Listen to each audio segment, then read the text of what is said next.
እሱን አካተን እያንዳንዱን በልማቱ በመልካም አስተዳደሩ በሁሉም ነገር ተሳታፊ ሆነው መንግስትም መንግስታዊ ያልሆኑ ድርጅቶችም ልዩ ትኩረት ሰጠው እነዚህን የህብረተሰብ ክፍሎች እንዲያግዟቸው እንዲደግፏቸው መስራት የሚችሉትን ደግሞ የሥራ ዕድል እየተፈጠረላቸው ከጎዳና ላይ ቁጭ ብሎ ከመለመን ወጣው እንደማንኛውም ሰው መስራት እንደሚችሉና ተንቀሳቅሰው ውጤታማ እንደሚሆኑ ያየንበት ስለሆነ ሁሉም የህብረተሰብ ክፍል እነዚህን ሰዎች ትኩረት ሰጥቶ መስራት እንደሚገባ ለመግለጽ ጭምር ነው።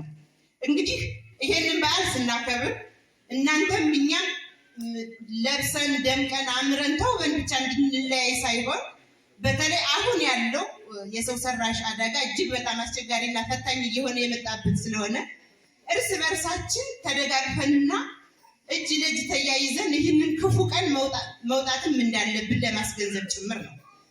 በሁለተኛ ደረጃ በማህበረሰብ አቀፍ ጥምረቱ የተሰበሰበውን ሀብት በዚህ ልክ ለዚህ ለአካል ጉዳተኞቻችን እኛ ቀበሌ ላይ መድረስ ባንችል እናንተን ወደዚህ አምጥተን ተገናኝተን ለቀጣይ ምን ማድረግ መቻል እንዳለብን ምን መስራት እንዳለብን ተነጋግረን ለመሄድ ጭምር ነው። ስለዚህ ይሄንን በዓል ስናከብር ሁላችሁም አቴንሽን ሰጣችሁን ተከታትለን ነገ ከነገ በኋላ ምን ማድረግ መቻል አለብን፣ አካል ጉዳተኞችን እንዴት አድርገን መደገፍና መንከባከብ መቻል አለብን የሚለውን ይዘን እንድንወጣ ነው። እንግዲህ አካል ጉዳተኝነት አልፈልግም ብለን ምንተወው አይደለም፣ አልሆንም ብለንም የምንሟገተው የምንከራከረው አይደለም። በአጋጣሚዎች ሁሉ ሊፈጠር የሚችል ስለሆነ ማለት ነው። ስለዚህ እነዚህን የህብረተሰብ ክፍሎች ሁላችንም